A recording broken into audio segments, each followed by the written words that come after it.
People told me I couldn't do a lot of things. I feel like I'm the chosen one. Look at this. We created this. This didn't exist before we were here. All we are is proud and passionate. I love Toronto. I love this team. And we're going to the NBA. Nothing matters but winning. Welcome back to episode 33 of Rapzville Weekly. I'm your co-host, Gabriel Chelio, here with Adam Casucci. And today we are doing our Week 9 NBA recap. We are in the conference finals right now. We finished the round 2 and the start of the conference finals last week. And this week is all conference finals, edging our way closer to the finals, but still not there yet. Right now, so just 2 series. I'm going to take care of the Lakers-Nuggets, and Adam will take care of the other half. So to start with Lakers-Nuggets, we ended off being at Game 2. So then moving on to Game 3, Lakers-Nuggets. Nuggets took this one 114-106. LeBron James had a huge performance this game, although despite the loss, he put up a triple-double, 30, 10, and 11, not to mention his 2 steals and 2 blocks, so all-around dominant game from him. And obviously, Davis, the other superstar on the team, added 27 points. So that 2-man game we know is obviously insane for the Lakers, and they're very consistent. But like we've mentioned time and time again on the show, it continues to prove us right. The lack of support is the downfall for the Lakers. This game, KCP and Kuzma added double-digit scoring, but no one else. So no supporting cast, no winning. We constantly mention that. Meanwhile, for the Nuggets, like Adam said last week for the recap, he put emphasis on one of the other guys for the Nuggets. We talked about who's one of these low-key stars, not including the main guys, who's someone to look out for that can change that series. Adam mentioned Grant, and Grant did perform 26 points team high on 7 for 11 shooting. That's obviously great contribution outside of the Nuggets' 2-man game, and if someone's playing that well, besides Murray and Jokic, that can be huge for them. Sorry, not team high. Team high was Murray. Murray this game, 28, 8, and 12. So fantastic numbers from him. And Jokic obviously did perform too. Not as well as he usually has throughout this series. And these are average numbers for him, but they still got the win. He had 22, 10, and 5. So still great numbers from them. But because the focus is heavily drawn on those 2 players, they're having difficult for them to move the ball. And as we've seen in the past couple of games, and this one included, they combined for 9 turnovers. So it's not easy for them to, keep an offense rolling with just 2 guys working on it. So when you have other guys contributing like Grant and other guys like Millsap, Harris, guys that are hitting big shots, MPJ, if they can all contribute on the offensive end scoring-wise, but also do their job just locking in defensively, that is absolutely huge for the Nuggets. So we saw what can happen with a supporting cast playing their part, because right now it is like Murray and Jokic versus Davis and LeBron. The Nuggets shot better from 3 this game, 38% versus the Lakers' 23%. Obviously, that's a huge margin that's going to affect the game, especially this day and age where the 3 ball is, every team heavily relies on it to win games. And also the Nuggets completely out-rebounded the Lakers, 44 versus 25, which I found surprising considering the Lakers' length. They do have hungry, tall, athletic centers in Davis, McGee, Howard. So it's interesting that the Nuggets are able to out-rebound them by that much. And the Nuggets also, they dominated the second and third quarter, and then from there they basically held on to this one. So obviously strong from them. They made this series a little more interesting, and now they cut that lead 2-1 for the Lakers. So moving on to Game 4 then, Lakers actually took this one 114-108. You can see what can happen here with the supporting cast, but to start on the main 2, Davis had 34, 5, and 3, along with 3 steals, 10 for 15 shooting. Great performance from him, clearly, on both ends, with defensive ends, those steals, and also that crazy stat line definitely carried the offensive load. And LeBron James, once again, solid numbers, 26, 9, and 8, a force to be reckoned with, of course.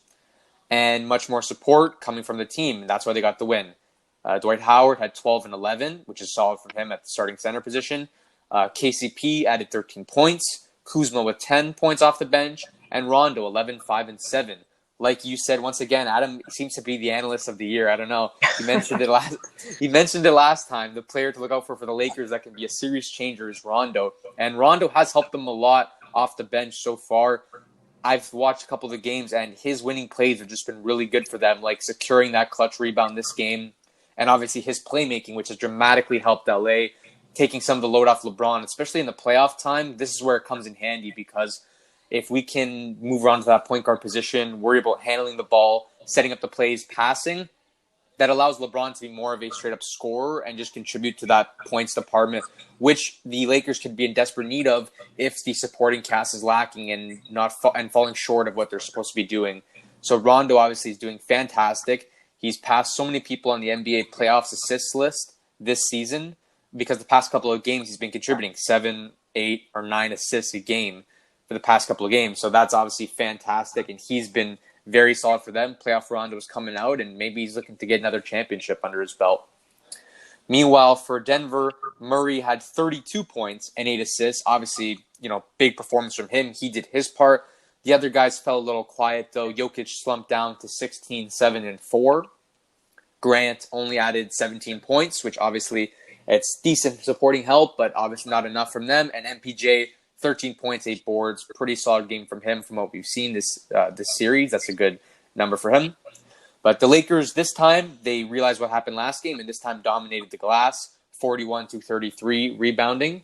And this helped them get 25 second-chance points compared to Denver's modest 6. So that clearly was a huge margin of difference for them, was dominating that glass, getting putbacks, and just being a grimy, gritty team. The Lakers are now up 3-1, but although the Nuggets being down 3-1, they have been here twice, and they came back both times. We know Mike Malone said that he doesn't feel too much pressure because they did it twice already. That means they can do it again. They're the only team to do it more than once, so if anyone can do it, obviously they can. So they're fairly confident that they are still in this series, and who knows, honestly. They've been very interesting team to watch, very hard competitive team. And with their backs against the wall, they performed, especially that two-man game.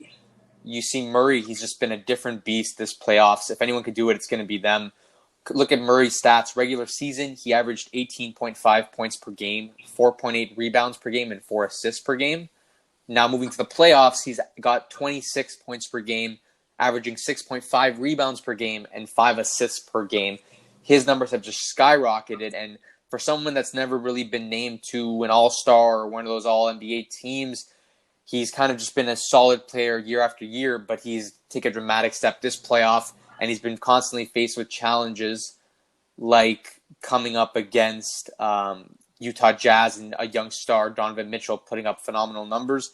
He's had to do his part to show that he wants to get to this playoff spot, and they did good in the regular season, but they never actually had the success in the playoffs. So this is the chance where they're trying to prove themselves and prove that they can be a threat this year and years moving forward.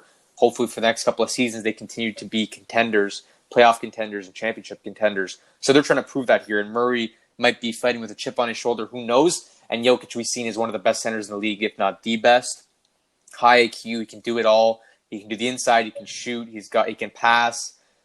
He's lost a little bit of weight, so he's getting a little bit quicker. He can do everything. So he's also trying to prove to the world that he's meant to be here and that this team is meant to fight for a championship. And they've come back from the worst. They've versed the toughest teams and the hardest opponents, the Clippers and Kawhi, obviously.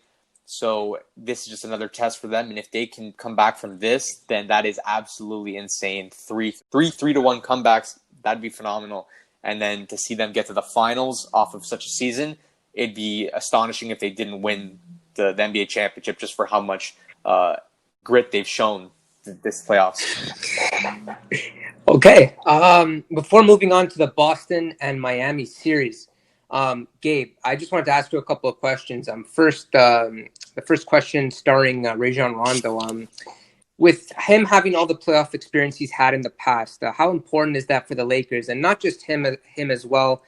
Him, Danny Green, KCP, more Danny Green and Rondo with their playoff experience, but having all these veteran guys on the roster, how good is it for the Lakers? Yeah, this is obviously what they've been building towards. You saw them during the season. They bought a bunch of these pieces, and everyone's like, wow, look at all these star players, veteran players.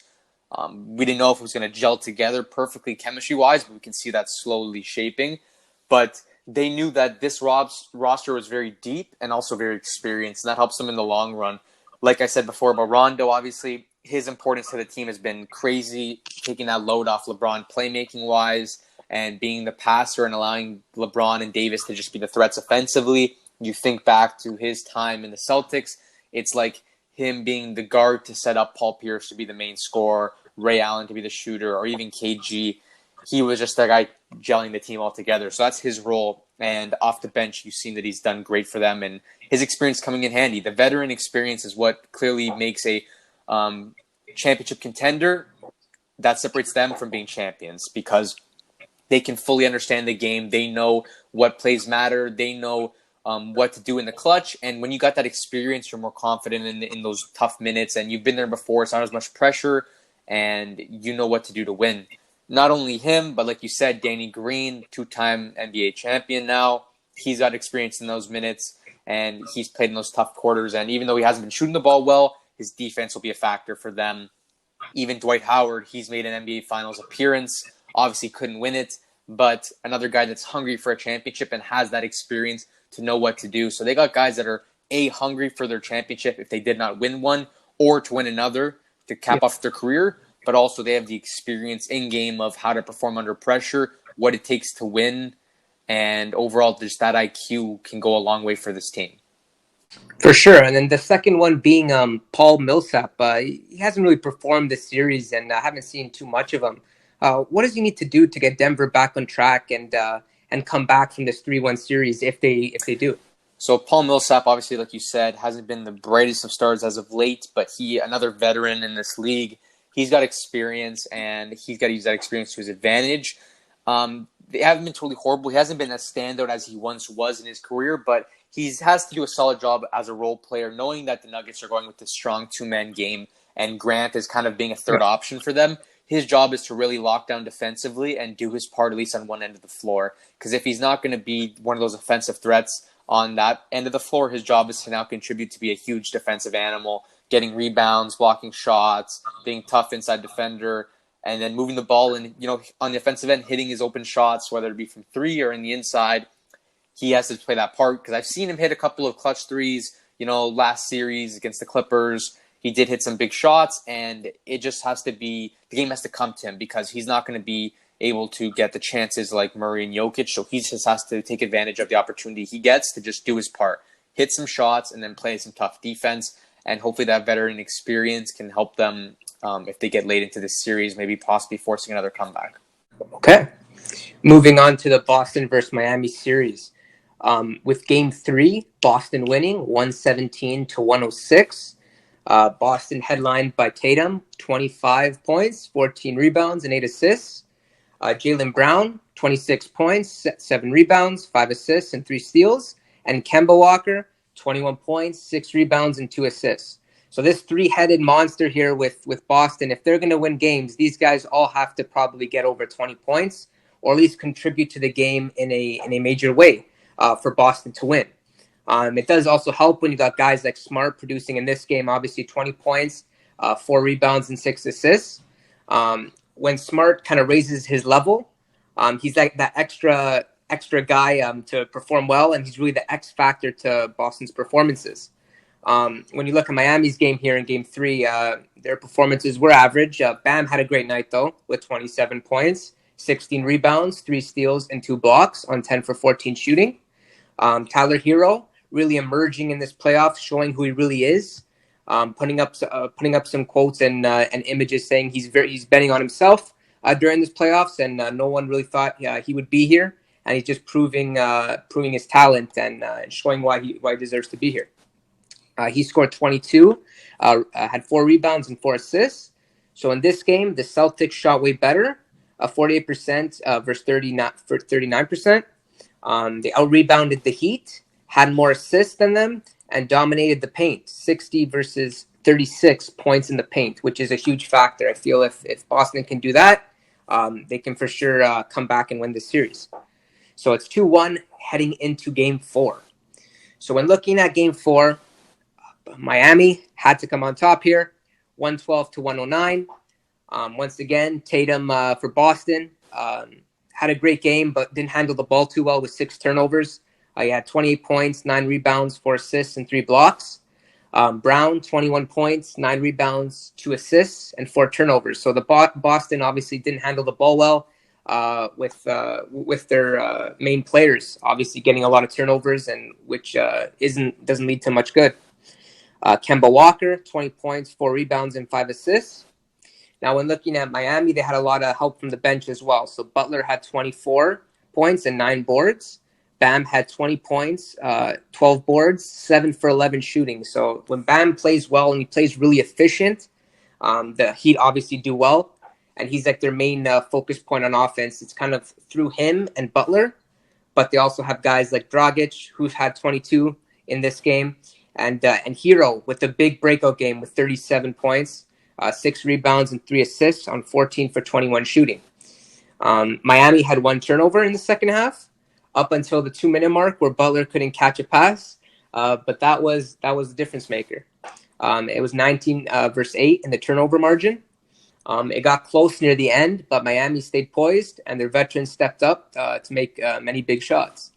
Butler had a nice fadeaway at the top of the key. Dragic had a nice hook shot and also a dagger three-pointer around the 1.5-minute mark. Hero capped off his night with a good cut while the shot clock was expiring, making it 107-98 with under a minute to go. Tatum and Brown hit a pair of threes right after to keep it tight, but Butler made clutch free throws to seal this one out. So it's 3-1 series. It's a fantastic opportunity for the Heat to make it back to the finals and look for their 4th championship. So in Game 5 here, Boston does not want to get eliminated, obviously, and they played a hard-fought game, putting everything on the line and winning 121-108. The Dragon, a.k.a. Dragic, 23 points, 4 rebounds, 4 assists, played well. Duncan Robinson reappeared, scoring 20 points, which is a huge game from him, which they needed. Obviously, it wasn't enough, but still good performance. Butler with an average night, 17 points, 8 rebounds, 8 assists. And then for Boston, obviously to get the win, Tatum with 31, 10 and 6. Brown with 28 points, 8 rebounds. And Tice, this is kind of another X factor for Boston with 15 points, 13 rebounds, and 3 blocks. When he's efficient on the inside, he gets his post game going. Putbacks, very active on the offensive glass. He creates problems for Miami's inside and their interior. So I think he had a great game, and ultimately the Celtics took this one. They came out slow in the first quarter of the Celtics, 26-18, but dominated the second half. I'm sure Brad Stevens gave them a good halftime talk, which spurred something and gave them the fire inside them to go on and win this game. The Heat shot 19% from 3, which is an off game for them. Clearly a 3-point specialist team and like to move the ball. And the Celtics had more rebounds, steals, fast break points, and points in the paint. So it's a 3-2 series with Boston keeping it alive. Before I give my take on this, I just got a quick question for you, Adam. Do you think that Gordon Hayward will be a big factor in this series? He did return in Game 3, and the past 3 games, Game 3, Game 4, and Game 5, he had 6 points, 14 points, 10 points, all with about 30 minutes of play. So obviously nothing crazy for him off the bench, but do you think with some more experience from him, do you think that he'll be more of an X factor in Game 6, and if they can force a Game 7? If I was Brad Stevens, I would like to run some plays for him for sure. He has been a scorer in the past, so we all know he can do it. I don't know about if he could do it on this stage. In the playoffs, he hasn't been himself, obviously, after his injury. But I do want to see more of him for sure. He could shoot the ball. He's a triple threat, so he could shoot the 3, the mid-range, and he could drive to the bucket. So he could really score from everywhere. So, and for sure, he can play make, a great high IQ player. So I think he can be a weapon. And for sure, another huge X factor that came off the injury list that Boston have to take advantage of if they want to come back in the series. Okay. I agree. I like Hayward as a player. I think he's solid. And throughout the season, we've seen that he's been fantastic.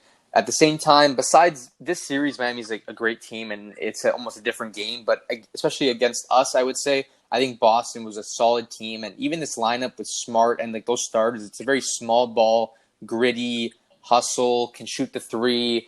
That lineup, for some reason, causes problems, especially against us. So I feel like that was a solid line to run with in the playoffs. Even though Gordon Hayward's coming back, you're just playing him off the bench, even though he is getting those minutes, 30 minutes. But off the bench, I think it made sense because of how well the starters have been doing. But at the same time, against Miami, obviously you were down 3-1. So obviously the lineup hasn't been that effective, and you're due for some change, like maybe getting Gordon Hayward more involved. So I'd understand that. But talking about Miami for a little bit, obviously, like we've been preaching for the past couple of week recaps, they have been absolutely fantastic, and they are edging their way closer and closer and closer to a championship. And I don't think anyone thought, like, during the season or even at the start of the bubble, that Miami would be as good as they are right now or as close as they are to a championship. We knew they were good. We knew they had special pieces. Obviously, you know, Butler is a proven player for his caliber on both ends of the floor. We saw Bam rise this season, so we expected some decency from him. And we saw there was young stars like Tyler Hero and Duncan Robinson, but we didn't know the likes of what this team could do and pull together, especially having someone like Dragic been off the bench the entire season, and then now being a full starter and showing that veteran experience of making so many tough shots and clutch baskets at the end of each game, putting up like 20-plus points a night. He's obviously been fantastic. Yep. Tyler Hero, we saw at a 37-point game, saying he's doing it for Jimmy Butler. So their chemistry has been great. They've played solid as a team, and like it's almost like every little piece is working for them. On the defensive end, although you have star defenders like Bam and Butler, all the other guys, they appear to be better at defending than maybe they actually are because of how well their team ball has been. Like Jay Crowder is a solid defender, but Tyler Hero is probably not the best. Neither is Duncan Robinson. They get more single out and some offensive pieces from other teams. But as a team, when they're playing that zone game or when they're playing together, they just look like they play such perfect defense because of the way they're moving and switching and double teaming that you don't really notice any players that are a weakness because of how well they're playing together. Yeah. And then on the offensive end, obviously, like we said, they move the ball fantastically. They get open looks. They take good shots from three. They have good routes to find shooters like Robinson and Tyler Hero. And then you have guys like Dragic and Butler who can just play an inside-out game. Bam, he can do whatever he wants. And great guys like Crowder and Olynyk are just good pieces that can play their role. Whatever is asked of them, they're basically doing for this team. And everything is just kind of coming together. You got guys that are hungry and want a championship like Butler. You got young guys who just haven't been on the stage and are just excited to be here. And you guys like Iguodala that are just veteran experience that you play them when you need them at the end of the game, or just based off of their knowledge and experience, you want to have them on the floor. So they have just so many good pieces coming together. And just the energy off this team and the chemistry so far has been fantastic, and it's just a joy to watch them. Yeah, for sure. Like the Heat, they value every possession. Like you said, they're a very disciplined team. They're not a team that will say, "Okay, here, give it to a player and go ISO for 3 possessions and let's see the outcome." No, they're going to try to get the best percentage shot, a high percentage look for sure. And they want to get the best shot they can. And talking about Dragic a bit, he's so crafty. I wouldn't really compare him to Kyle Lowry, but if I would, it would kind of be to him because of his great defensive grit, and also not just defensively, but his offensively. He can hit the three. He can drive. He creates a lot of fouls. That left hand. And for sure, yeah. And he's a very very hard player to guard. Very quick. Sneaky player, very good in the pick and roll game. Can play off ball if you need him to, and he's just been a threat for Boston to guard. And I feel like if he keeps playing like this, I mean, Miami has a chance to go all the way. Yeah, their players have just been clutch, tough shots, shot clocks running down. They've just been seeming to hit everything. And it's funny you compared Kyle and Dragic because, like we said when we did the Kyle Lowry origin story. Kyle Lowry at one point was in competition with Dragic for that starting position, and the team felt that they can run with Dragic because Kyle was injured. So it's funny you drew that comparison there. Going based off of our predictions so far, we said, well, I know you said Miami-Boston you thought was in 7. I went in 6. Yeah. Both are still possibilities right now because the sweep hasn't been completed. 3-1 hasn't been completed. If they win, obviously, I'm solid with a Miami in 6. And if they go to 7 and Miami win, you're still good. So that's interesting to see what will happen there. And then Nuggets-Lakers, we both said Lakers in 6, which is possible. We'll see if the Lakers close it out tonight while we're recording, I think. So we'll see if that happens. But then if not, then maybe we could be right as well. So the predictions have been solid so far. I know your analyst expertise has worked very well for the big players in the series for the teams. So that's interesting. Who did you say for Boston and Miami again? You said Boston Wanamaker and Miami. For Boston. I said Wanamaker or like a Williams for Boston. And Miami, I think I forgot. I think you said who I Hero and Robinson were like the two guys. And Hero and okay, Robinson, yeah. once again, you're right. 37 points for Tyler Hero. The expertise. And 20 for Robinson Yeah. in game 5 So as yeah, well. you're pretty solid. Obviously, Wanamaker hasn't been getting the most minutes though, neither has Williams. But now that Hayward's back, they've been looking towards Hayward and even be getting Cantor some minutes. So you're still very, very, very accurate. So good job for you. Hope I can continue that streak for sure. Gabe, I wanted to ask you about the Lakers putting LeBron and Davis throughout this playoffs, even the regular season. They've been on the injury list. Obviously, the Lakers have put them on the injury list before almost every game in this playoffs. Davis dealing with a bunch of injuries. LeBron with the groin injury. Is this like to play a mental game with Denver, or are these guys actually injured? Because they always end up playing. Like they see it on the injury list. I'm sure Denver, and they say, okay, these guys are maybe. But I already know they're playing, right? Because they're LeBron James. LeBron's like sit out. It's a playoff game. This is where it matters most. Those guys aren't going to be willing to sit and miss an opportunity to close out a series. So I know you're saying I didn't really think about it as like a mental game, but it could be. But obviously, like you said, I don't know. They've been getting a little injured. They're both marked as questionable for the next game. So I still think they're going to play, but I'm not really sure what the reasoning is there. Hopefully, it's not an injury because if it is serious, that's going to be a detrimental blow, like another 3-1 comeback on the way. Because once you get rid of for Davis or LeBron for the Lakers, that's like getting rid of 25 points, 5 assists, and 5 boards at least, depending on who you're talking about here. But at least those numbers. And there's no one really covering an offensive load like that for the Lakers specifically. Unless the Nuggets have a breakdown, the Nuggets could easily take advantage of that and make another comeback in this series. So that would be detrimental to them for sure. And then even for the Miami Heat Celtics series, Bam hurt his wrist at the end of, I think, Game 4, I believe. And that one, I was like, okay, that's another huge impact to them to close this series out because he is that dominant center that they need, and they rely on him heavily on both ends of the floor. You saw they won Game 1 off of a defensive stop from him. So he's even more important for that series to be in there as well. And I was listening to JJ Redick's podcast. He continues to hype up this team and how well they are, Miami Heat, and even all the people that come on, the players, De'Aaron Fox, Steve Nash, Kevin Durant, they all continuously talk about the Miami Heat's play so far and how fantastic they've been. And it was funny, they were talking about Steve Nash and JJ Redick were talking about the physics behind Bam's block on Tatum in Game 1. Like how crazy that was. He flew across the net and the way his wrist bent back to get a block, it was like Kawhi in that Clippers game when he got that block and it's just his one middle finger was holding the ball. I don't know how these players are built so strong to make defensive plays like that and not get injured and to somehow come up with a full block when you have guys trying to dunk at you like at that speed and force. It's crazy. Yeah, I remember JJ Redick, obviously you bringing him up. I remember him making a comment about Toronto's play style during the season or in the hiatus break. I think JJ Redick just loves great basketball. I think he's a high IQ player. And he respects teams that play great basketball, move the ball, get good looks, and play good defense. Yeah. Okay, I think that's it.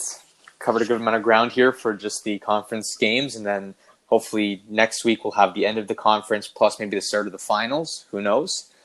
Hope you all enjoyed. Please check us out on Instagram at Rapzville for NBA news, NBA content, Raptors content.